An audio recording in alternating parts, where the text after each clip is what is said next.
On the 29th of May 1940, the Isle of Man steam packet vessel known as Queen 3 was sunk by an enemy mine while attempting a second evacuation of soldiers from Dunkirk. 83 years later, the story of the vessel and her crew is still remembered in Port St Mary, and on Perspective we find out why. Why was the heroic endeavour of so many Manxmen not suitably recognised at the time? What drove the steam packet crews to such incredible bravery? Later in the programme, Annie Kissack helps me voice some of the stories as well as reading her specially composed poem about the Mona's Queen. We also hear from Port St Mary stalwart Adrian Kane about his relatives' involvement at Dunkirk. But first, Michelle Hayward, MHK, tells us why she was moved to create the exhibition. Now, is it Mona's Queen 3 or Mona's Queen the 3rd? I'm never entirely sure. I've got to Mona's Queen 3 on it. The Mona's Queen 2 was a paddle steamer, went in 1929, and then the Mona's Queen 3 was commissioned and she was launched in 1934. So, yeah, I think she's Mona's Queen 3. And in relation to Mona's Queen 3, you've pulled this exhibition together. What was the inspiration behind that? I got involved in the story when the anchor came down to Port St Mary, and I'd already done the heritage trail around the village, so I was asked to do the interpretation boards. So went and interviewed Captain Jack Ronan, who'd been a big supporter of the anchor coming here, and got the story there and distilled that down into the information signs that are up at Callow Point. And then as chair of the commissioners, opened the address a couple of times for the memorial service. And the story is just one that doesn't get told often or well. And until the Anchor Memorial was there, wasn't told for years and years and years. So it's one of those things that kind of captivates you. And we knew it was the 80th anniversary coming up in 2020. So a plan was hatched to go and lay a memorial plaque on the wreck in 2020. And then COVID hit, and so that stopped everything for a bit. And we've got back to her this year.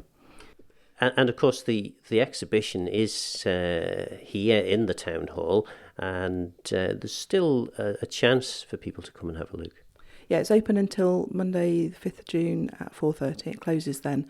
But I've already been in discussions about moving the exhibition elsewhere on the island, so it might pop up again somewhere this year. And again, in terms of this, I mean, there's an awful lot of detail here. This must have taken a huge amount of time to pull all this together. There's not many benefits to COVID lockdown, is there? But one of the ones was that faced with not being able to do very much else, I sat and wrote and collected sources together and started putting the information together. But to be fair, I'm a deadline-driven person, and a lot of it's happened since we came back from the dive in April. And then again, in terms of the whole exhibition, for those who won't have the opportunity to head down tomorrow, what is the sort of the story here behind the Mona's Queen 3? Well, the exhibition really takes you right away from the end of World War I, where the steam packet fleet was depleted by the losses that it had suffered and the rebuild that happened, and the Mona's Queen was part of that rebuild in the interwar years, into World War II, where 10 ships are requisitioned, including the Mona's Queen. But before that we talk about the launch and the service, and we've got the original banqueting menu from the Adelphi when she was launched. And then we talk about what happens in the events leading up to Dunkirk. And the Mona's Queen had been busier before Dunkirk. She'd been evacuating from Belgium and Holland and trying to rescue civilians and picking up troops alike. So then she gets tasked to go to Dunkirk, and on her second trip there is obviously lost. But there are other steam packet ships involved as well, so all of those get a mention, and what they did after Dunkirk. Some of them carried on for Operation Ariel and Operation Cycle, which was the one before that, evacuating the northwestern ports in France and the Channel Islands, and then carried on in their war service as well. And some of them didn't make it back to the island, and some of them did. And there are some quite moving letters that are on display here too, aren't there? Yeah, one of the nicest parts of this has been I put out an appeal for families to come forward and tell the stories about the relatives that they lost or the relatives that survived, and to try and collect that real personal information. And so families have come forward and loaned us some marvellous things, cufflinks that grandfather wore with the Mona's Queen sort of embossed in the enamel, letters that have never been on public display before, and things. So it's been really nice for families they've told me their stories, and we've managed to incorporate some of that. But there is a book to come, and the book will have more of those family stories in it, because I think it's important to capture them. And it is hard, I think, to imagine just how brave people must have been going once, let alone twice, to Dunkirk. I mean, after you've been once, you know just how bad the situation is. It must have been incredibly difficult for people, and they must have been incredibly brave to do that. I think that's right. I think the Mona's Queen crew, they kind of knew what they were going into, having been evacuating across sort of like Northern Europe anyway. And on one journey before she went to Dunkirk, she'd taken tons of high explosives in because the suicide squad, as they were called, were basically going to blow up the port as they left. And so they dropped, I think it's a Highland regiment, they dropped off with had to unload the explosives by hand. All the crew were involved in that. And then they got away sort of by the skin of their teeth, leaving these men behind with the explosives. I believe they got picked up by the last destroyer to leave. So I think they were already aware, but going into Dunkirk, the route took you along the north coast of France, so you kind of sailed from Dover to Calais, and the Germans had taken Calais by then, so they got the big guns going, and even 10 or 11 miles out, you weren't safe from that bombardment. But added to that, there's minefields, there's sandbanks, and some of the captains of the boats are doing remarkable calculations about whether they've got a foot of spare water underneath and they can turn and deviate across the sandbanks to get away from the Germans battering them. And the Mona's Queen, on her first trip into Dunkirk, was attacked. And there was a shell went down the funnel, and there was the Air Force were up in the air fighting the Stukas, and a Stuka crash lands into the sea in front of her. So the men are kind of aware of what they're heading into. But a shell went into the funnel. Yes, yeah, and I think there's about 3 shells. One explodes, damaging the degaussing wire, which was the wire that was meant to protect her from magnetic mines. One sprays shrapnel over the bridge, and one goes into the funnel. So she's taken some damage before she gets in for a first trip, but she completes the trip safely, brings men out. And even then, you get into this just a mix-up between the Navy says she brought 1,312 people off, or somewhere around that. Captain Duggan's account of it says there were over 4,000 people on board. Nobody was counting, nobody was keeping a log, but I tend to favour the captain. He'd already been into Ostend and picked up over 3,000 people. He knew what numbers of people looked like on his ship. So I think we kind of underestimate the contribution that those steam packet ships made in that evacuation. And in terms of what they did then, they managed the first trip. What happened on the second trip? What were, because they were bringing water in, weren't they? Yeah, so they get back with their first load of rescued soldiers from the beach, discharge those in Dover, and they have to do some repairs from the damage they've taken. The degaussing line gets repaired. I'm not sure how well that worked, given that she got hit by a mine later on, but I think it was probably a free-floating mine. It wasn't in a minefield where she sank. So they do some repairs. There's a few of the men have, then we've called it shell shock, now we call it PTSD. So the Navy signs off a couple of people as just not fit to go back to sea. They're too traumatised by what happened. And Captain Duggan at that point is given leave. He's worked for weeks solidly now. And so Captain Holcomb takes over. And the situation on Dunkirk is dire. The men are on the beaches, they're retreating from the Germans, they've abandoned all sorts of equipment and everything as they were travelling back towards the beaches, and water is running out. So she's loaded up with water canisters to take back to the beach so that the men who are there have at least got water while they're waiting for rescue. And at 5:28 in the morning, on the way back into Dunkirk, the mine detonates midships. In terms then of the crew, there were survivors, but quite a lot of the crew were lost. Yeah, 24 crewmen were lost, and 17 of those came from the Isle of Man, and many from Russian constituents, even though some of them were living in Douglas by then, but their roots were here. And it was mainly the engineers and the firemen that took it, because the mine went off midships. It took out the engine room and the boilers, and so those men had very little chance of survival. But I think you mentioned to me earlier that one of the men from the engine room did actually survive. Yeah, there were a couple that were on the in the galley waiting to go on shift, and there was a chap called Lacey Knowles who was one of the engineers, and a second engineer had sent him up to go and have a look at France, because he said it's pretty much flattened and it's on fire, very different to when we were here 2 days ago. And just as he stepped onto the deck was when the explosion occurred. So he got blown clear of the boat and into the water. He attributed his survival to the fact he'd been island swimming champion in his day. And he'd actually been blown up in World War I as well and blown off a ship. His great-grandson was part of the dive team that went back to the wreck in April this year. So there was a kind of nice circular story there. He survived to quite an old age, and his great-grandson, although he's in his 50s, remembers his great-grandfather until he was about 17 or 18. So it's lovely to go back and see that. Here is part of extensive Manx newspaper reporting on the sinking of the Mona's Queen and the other ships. This is called A Narrow Escape. Lacey Knowles of Earl Terrace Douglas, the only engineer saved out of 7, had a marvellous escape. R.C. Neal, the second engineer, came to the engine room a few minutes before the explosion, and he told Knowles to slip up on deck and have a look at the town. He said it had been blown to bits since they were last there, and there were a number of fires. Knowles proceeded up the ladder and was just about to step on the main deck when the explosion occurred. He has no idea how he got into the water, as the next thing he knew, he was plunged into the oil and sea. Knowles, who won many of Manx swimming championships when a young man, was swimming about a considerable time before being taken onto a destroyer, where they were treated like lords. It took him 2 hours in a hot bath to get most of the oil off him. Mr. Knowles also went through the last war, when one of the boats on which he sailed was torpedoed and another shelled and sunk, and on both occasions his swimming saved him. And the survivors, I mean, what happened to the survivors? Because presumably they were either blown into the water or were able to abandon ship.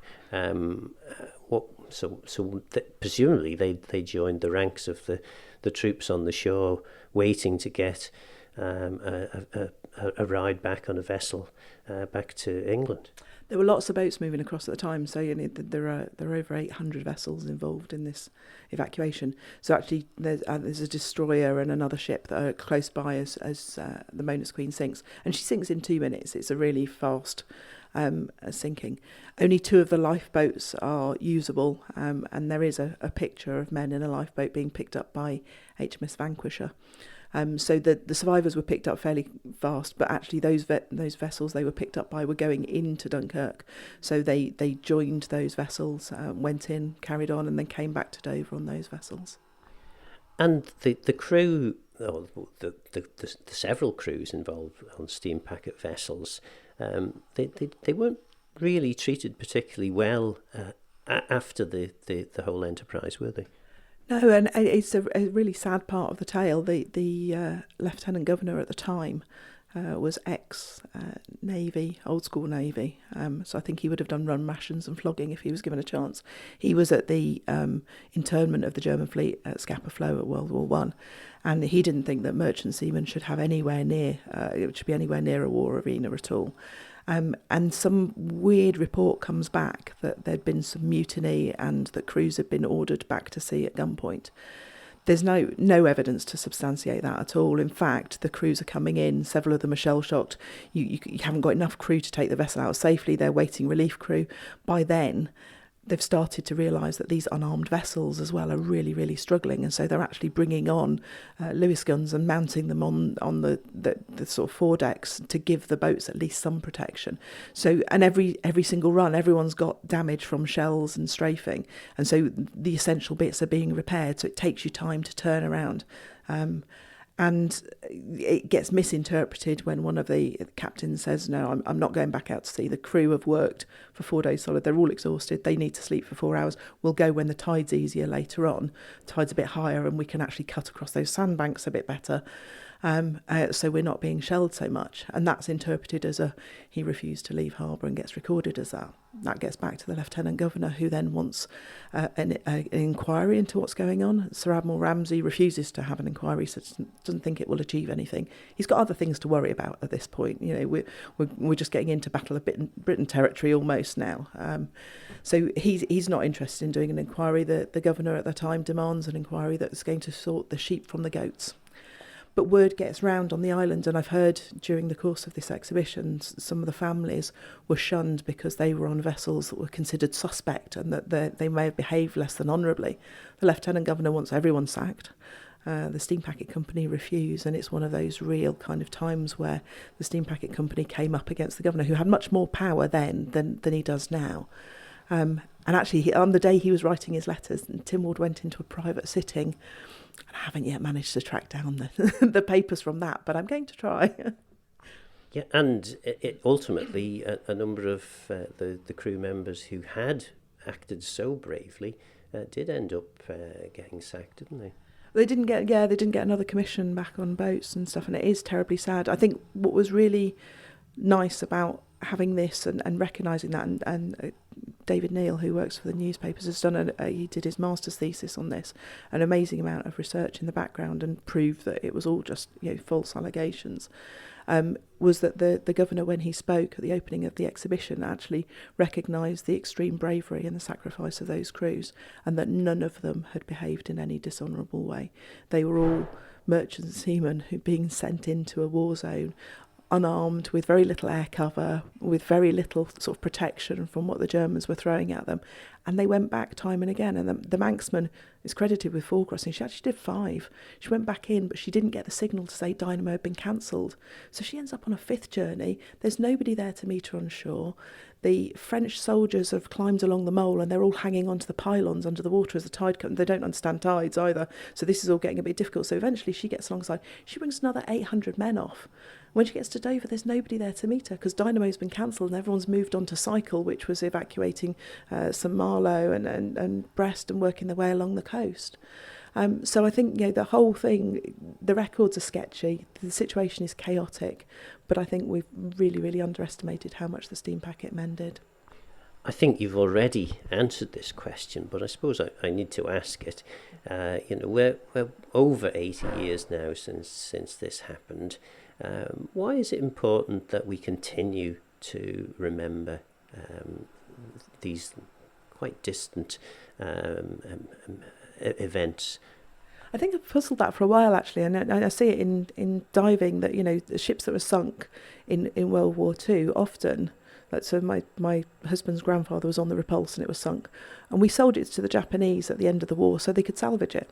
And then we got really, really upset and declared it to be a war grave and said you can't salvage it at all. And I think sometimes in the kind of the brutality of war, there isn't that capacity. Obviously, families live their own journey of remembering, but there isn't that capacity as a society to go back over those stories. And I think it's only with reflection that we sit there and kind of contextualise them now, in our very safe modern world, look back and say, actually, when I evaluate that now by modern standards, it's extraordinary what those men did. And I think I'm really conscious of the fact that those tales that are handed down through families are being lost. And I want to try and capture those and make sure that they're recorded, because I think it has been the untold story. And part of it was that shame of the Lieutenant Governor and his sort of take on things that stopped people talking about it. So if you talk to anyone about Dunkirk, they'll talk about the small boats that went across and things.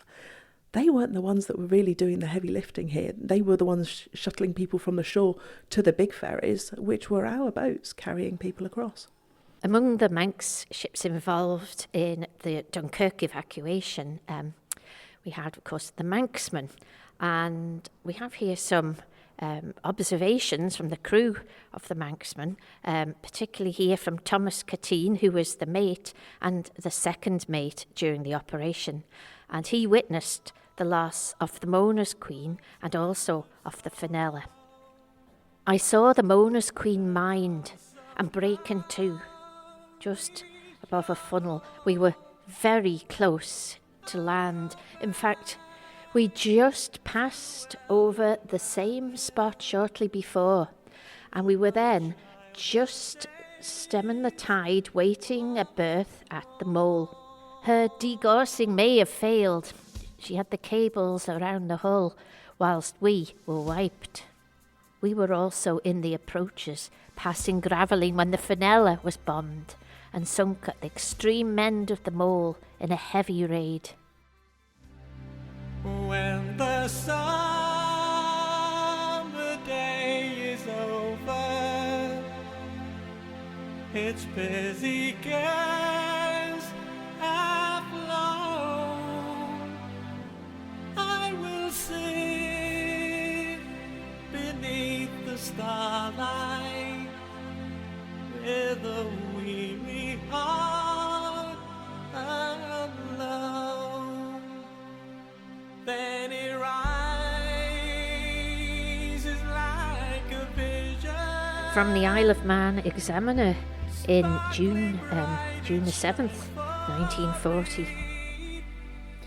God grant she may never be required for any war purpose, were some of the words used by Mr. J.B. Waddington, a director of the Isle of Man Steam Packet Company, at the launch of the Mona's Queen on April the 12th, 1934. But it was not to be. The Mona's Queen was commandeered at the outbreak of war, and for 9 months she performed magnificent service.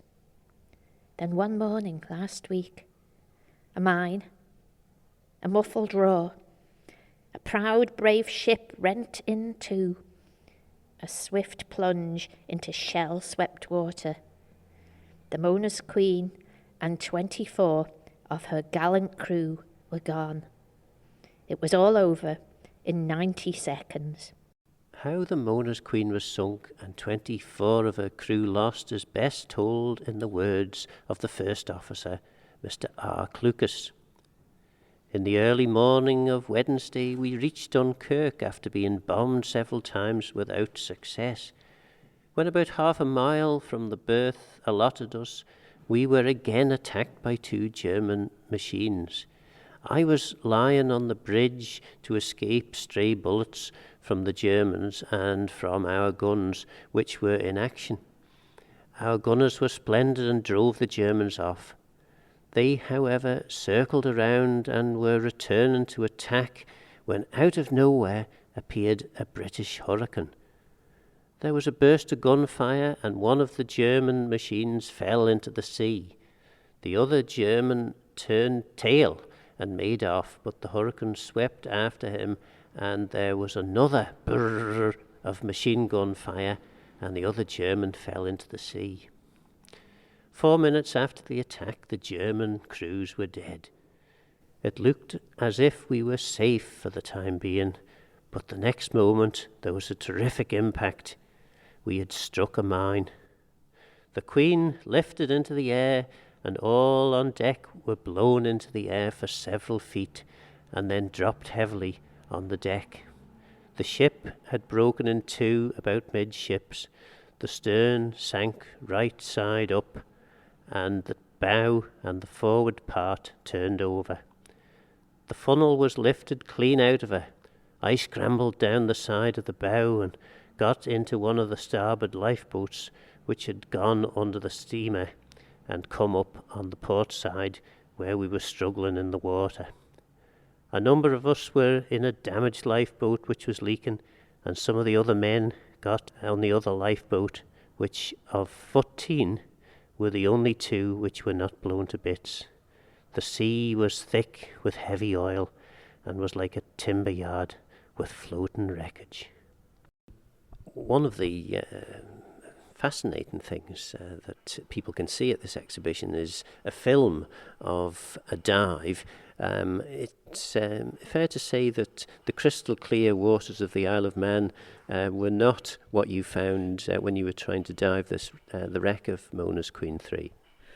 No, and I think for the divers that had only ever dived on the Isle of Man before, it was a bit of a shock to the system, to be fair. I cut my diving teeth on the south coast of the UK, so I kind of was expecting it. but the visibility, so the distance I could see underwater was less than a couple of feet. I could see my buddy most of the time because she had really bright lights on her camera, so there was a little green glow, but if I got more than a metre away from her, I started to lose that as well. So we were under instructions from the French authorities not to touch the wreck as it's a war grave. We came down the line to the boat, and I swam into the side of it before I'd actually seen it was there, to be fair. So I knew I'd arrived.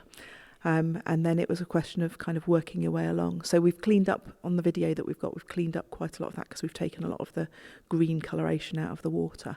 And all the photographs we've got have to be quite close up of things in order, you can't get further away, you just lose sight of the wreck entirely. And the wreck is pretty much intact as far as anything that can be, that's been under the water for so long and had a bloomin' big mine explode. Yeah, and she is remarkably intact, actually. I think because she was in quite shallow water underneath her when the mine went off, and so there wasn't a long distance for her to fall to the seabed to cause too much damage.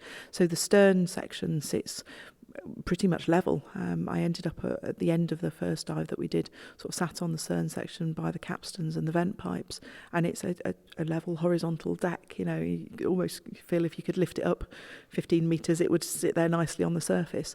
The bow's slightly twisted and sits at a slight angle. But yeah, she's remarkably intact considering. But I think it is just because the explosion obviously happens and she can't sink very far because she was in quite shallow water. And you left on the wreck a sort of commemorative plaque. Yeah, it was a plaque that the Steam Packet workshop made for us. So they used the original mould that was used to make the identifying plaques for the lifeboats, and mounted that on a brass plaque with the engraving on it. So we've left that behind on the bow of the ship to commemorate the loss and to say that, you know, people from the Isle of Man did remember, and we went back to pay our respects. And, of course, all this happened on the 29th of May. Was it 29th of May in 1940? And every year, thanks to the work of a number of people, maybe you could tell us who the people were behind the actual retrieval of the anchor, and how was the anchor retrieved, bearing in mind this is a war grave? Well, the anchor actually fell clear of the wreck, and so the Dunkirk Dive Club do dive the wreck. I think we found out locally that, you know, you can see on it for about 3 weeks in June is apparently the best time to go. But, you know, you live and learn. And so when the anchor fell clear under French law, then it's not part of the wreck anymore. And they reported it, and the French Navy came in and lifted it. It's a big old heavy thing. It weighs about 3 tons. And it came back to Camel Laird in Birkenhead, where they did all the conservation, and then eventually came back to the island. So Captain Ross and Captain Douglas were heavily involved in that, and Sir Paul Haddocks at the time. So it arrives back on the island, and there was a big campaign then about where it was going to end up, and originally it was going to be sited somewhere in Douglas, until Jack Ronan and Terry Kelly started a whole campaign, and I've got Jack's file from that. He wrote letters left, right and centre to persuade the authorities that actually it should be sited in Portsmouth, and Portsmouth commissioners took up the sort of challenge to design the monument down there. So the anchor then arrives back, and every year since then there's been a memorial service, which I think is remarkable because it's that space of time where nobody's really remembering, nobody commemorates the 29th of May at all. I think the most poignant one down there was actually in 2020 when you couldn't have more than 5 people together in an outside space. And so we went down to put the wreaths down there at 5:28 in the morning, did our 2-minute silence to 5:30. And it was just as the sun was coming up, and it was a beautiful day, but you were in the middle of a sort of a pandemic when people couldn't get together. And I had people say to me afterwards from families that they went down there during the day because you were allowed out in family groups at that point, that it was lovely to see that somebody had still made the effort to go and lay the wreaths and to commemorate it. And obviously we couldn't have a big service, but that was the best we could do at the time. And part of Captain Jack's thinking for getting it into the south was because so many of the steam packet crews had come from this area. Yeah, and you can actually see up to the How, where you can see the houses of some of the crews that were lost as well.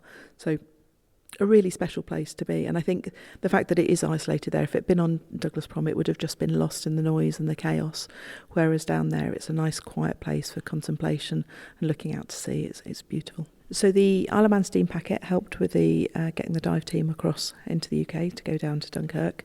The Donny Collister legacy helped fund the exhibition, so it's paid for things like the projector and the screen and the display boards, and they'll stay here as for permanent use by Ports Mary, so I think that's a great little bonus.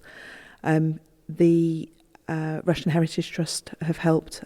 They were very generous, particularly Doreen Moore, who sadly passed away recently, was absolutely lovely, giving me her time and expertise in helping me do some of the research. And then Ports Mary Commissioners have obviously given us the hall for a couple of weeks to run the exhibition in. And then all the dive team obviously paid towards their dive, so there was a little bit of money to subsidise it. They paid to go on the expedition to actually go and sort of deliver the plaque to the wreck and to pay our respects. So everyone, it's a big team effort on behalf of everyone to get there. Here are some of the words of Captain Duggan, first of all talking about his appointment to be in command of the Mona's Queen. In the spring of 39, I was appointed to the command of the fine ship Mona's Queen. I was indeed very pleased at my appointment.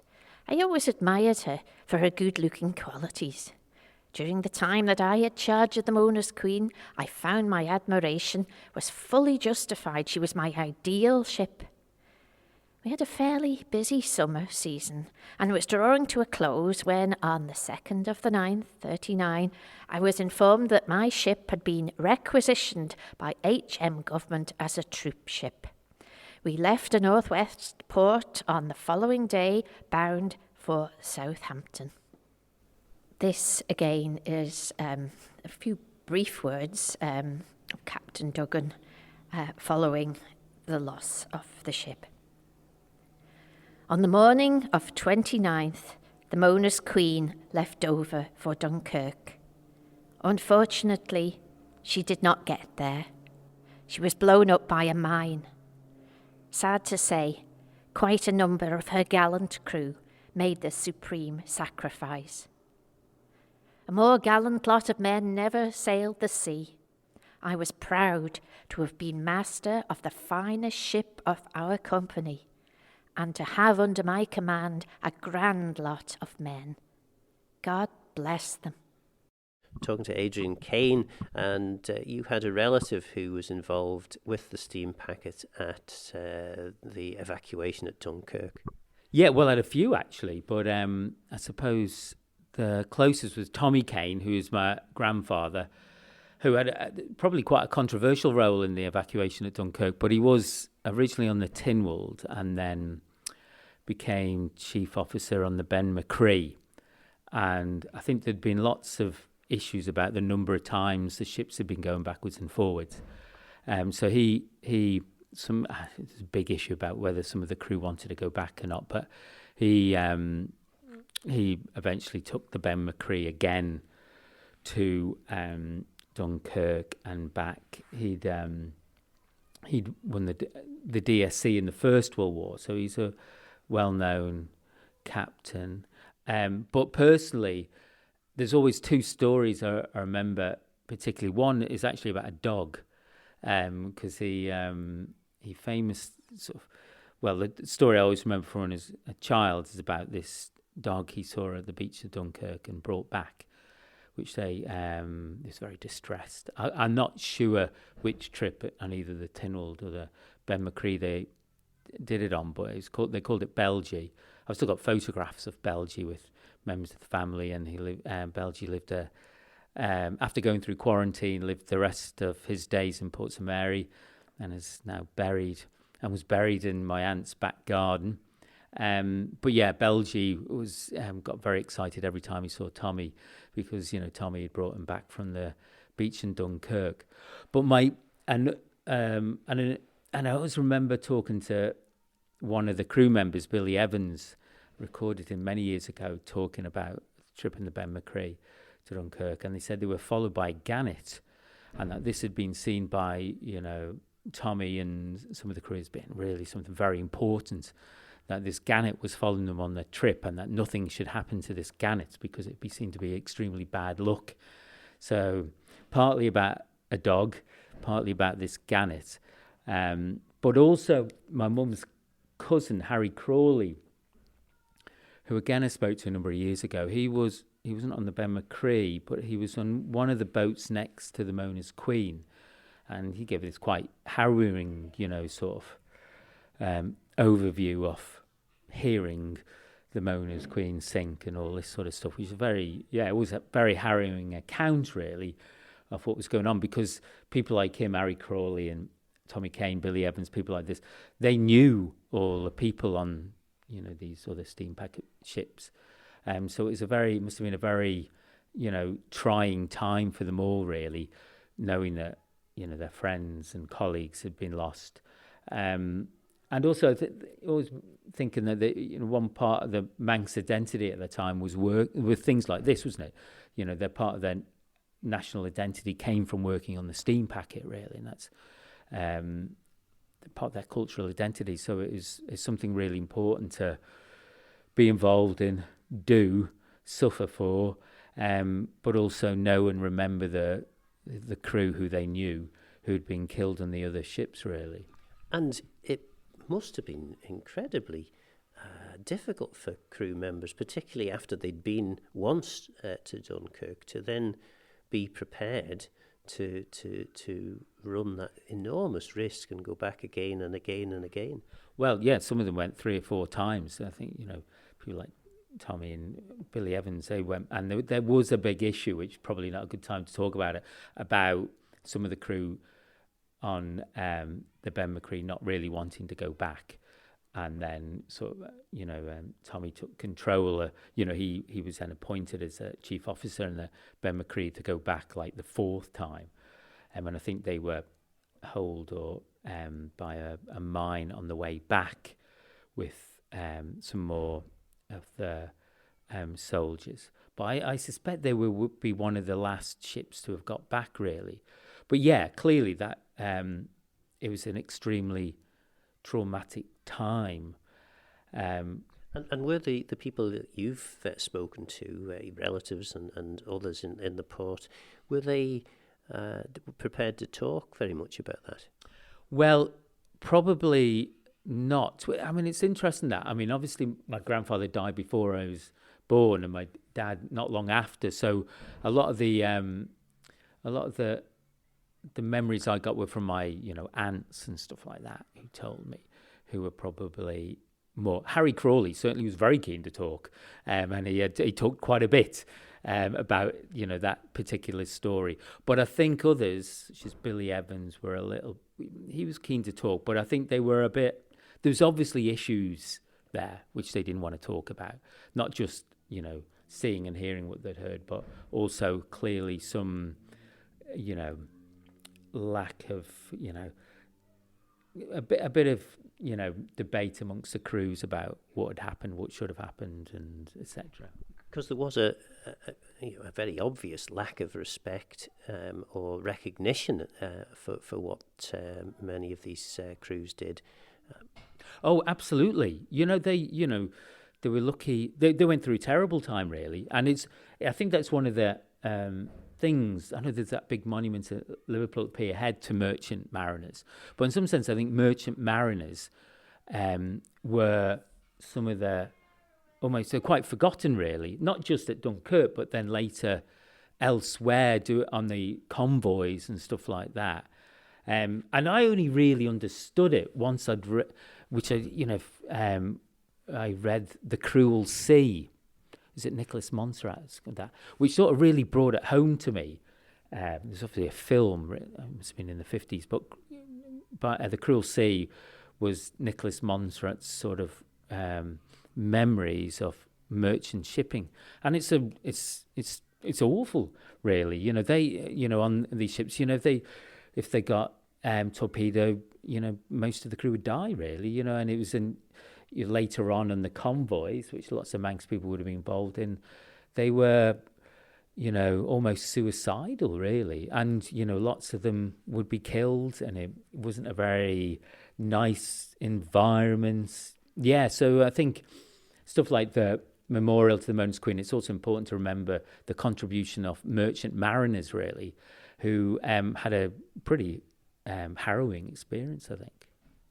This is a letter sent from Wilfred Ernest Crellin from Port Erin, who was a fireman on the Mona's Queen, and he was writing to his mother. And the letter was written on the 27th of May, 1940, on the day that the Mona's Queen had returned from her first trip to Dunkirk. And this letter, sadly, was delivered to his parents on the same day as the telegram that stated that Ernest had been killed when the Mona's Queen sank, and he was only 20. Dear Mother, just received the shoes. They are just right, and thanks very much for them. If you have plenty of time, you can send the suit down if it's worth it. I have just received the shoes because we went to Southampton, but as soon as we got there, we were ordered back to go to Rotterdam for refugees, and the Lord Haw gave out on the wireless the next night that we were sunk, although we were attacked by 2 Jerrys. He didn't hit us. But last night we tried to get to Calais, and a shell hit us and went clean through the funnel. Although we were 12 miles out to sea, his shells were reaching us from Jerry's big guns that he has in Calais. We haven't been ashore for a fortnight because we have been so busy. We seen in Bologna 200 women and children machine gunned last week, and from Dover you can see the whole of France burning. I suppose Edwin is gone now. What's his address? Did the tobacco come through the post, or did they censor it? Tell Albert Lees the gearbox is faulty. I wonder how much Enoch wants for his. Remember me to Betty and Daddy. Hope you're keeping well. Best of love, Ernest. Loads of kisses. Mona's Queen 3. When there were visitors and merriment, when fairy lights lit up the prom, our Mona's Queen, the packet's pride in white and green, would cross the Irish Sea, crammed full of passengers. Who wouldn't long to play at luxury, to stroll the great wide decks, or settle into plush tub chairs, electric heaters even, the latest fad? Guy hey, boy, that's a thing. Mona's Queen, the 3rd. Hard pressed as any vessel in uncertain seas, and made for it she thrived, a ship of many sisters and much loved. But when war came roaring down in a tempest stronger than we'd seen for years, they knew, many of the crew, that they would stay and sail her as required, though most not ignorant of war's hard hand and water's cold indifference. They stayed, though they could have gone. Brave then, the Mona's Queen, and all her 7 siblings, now grey-polled and heading off to transport troops from Europe's painfully fraying edges as German armies ripped along the coasts of France. Oil, charred wood, twisted metal, bodies on the sand, fear from the sky, and a sea churned thick with impossible ships braving the turnaround. Refugees of many kinds abound, some French, some Dutch, and among them some familiar faces. Never has that old Manx greeting, "Canastashu," sounded quite so strange or sweet. And back to England they go in all their languages, as Mona's Queen sails bold among the rest, dodging attack and fierce torpedo fire. To and fro, long days and nights patterned so. This time, stacked high with ammunition, enough to blow up half Boulogne, enough to kill 'em all. Hard crossings through the weeks of May, aerial bombardment, skies crack open, flames rear up from water. No fairy lights these, but another of the devil's jokes like floating mines and sudden slaughter. Yet on she sails, to rescue tired, injured men, all battle-shattered, under strafing, waiting for time and tide below these broken promenades.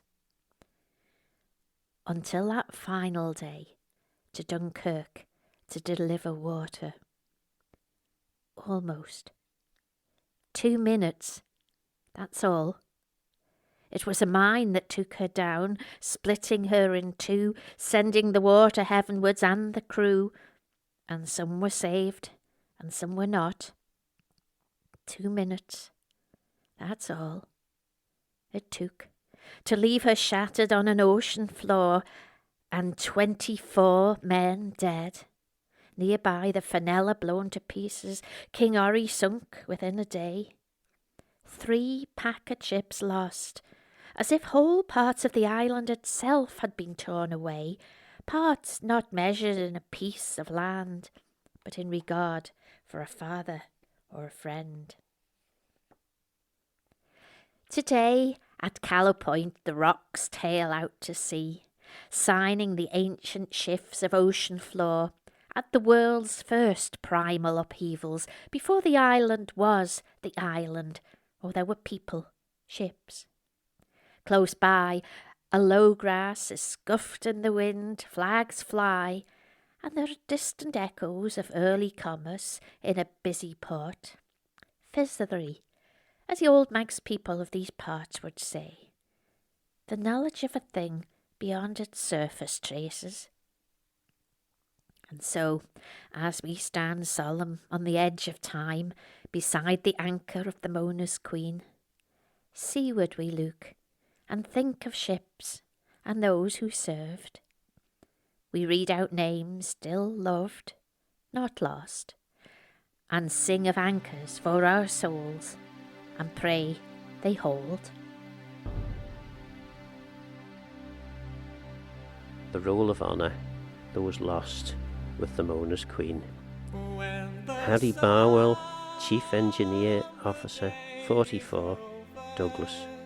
Robert Clark Collister, Junior Engineer Officer, 38, Douglas. Robert Charles Cannell, Carpenter, 56, Douglas. Wilfred Ernest Crellin, Fireman, 20, Port Erin. William R. Cromwell, Able Seaman, 32, Douglas. Michael Henry Delaney, Junior Engineer Officer, 48, Douglas. Thomas Oswald Duggan, Lamp Trimmer, 57, Douglas. James Roy Gallagher, Purser, 37, Douglas. John Gurry, Fireman, 46. Christopher Hindle, Fireman, 42, Douglas. Paul Kelly, Able Seaman, 36, Port St Mary. Robert George Henry Kenyach, Junior Engineer Officer, 22. Robert Charles Neal, Second Engineer Officer, 39. Arthur Lionel Lawton, Fireman, 20, Douglas. Lawrence Jephthah Looney, Fireman, 32, Lonnon. John E. Lyon, Pantryman, 56, Tobruk, Liverpool. Alexander Mills, Assistant Steward, 37, Liverpool. Thomas A. Mitchell, Donkeyman, 45. Albert Murray, Assistant Steward, 45. Thomas Edward Nielsen, Third Engineer Officer, 37, Douglas. A. T. Parsons, Fireman, 42, Southampton. Horace Orry Edward Ratcliffe, Able Seaman, 39, Port St Mary. Ronald Radcliffe, Greaser, 24. Randolph Underhill, Able Seaman, 26, Ramsey. Sparkling bright, it shines for me. My young dear Ellen Famine, with its green hills by the sea. That was Michelle Hayward MHK, Annie Kissack and Adrian Kane talking about the tragic loss of Mona's Queen 3. I hope the programme was informative, and please contact me, Phil Gorn at manxradio.com, if you have any thoughts or memories you'd like to share. Don't forget, this programme is available as a podcast on Manx Radio's website. That's all for this week. I'm Phil Gorn. Goramayo. Thanks for listening.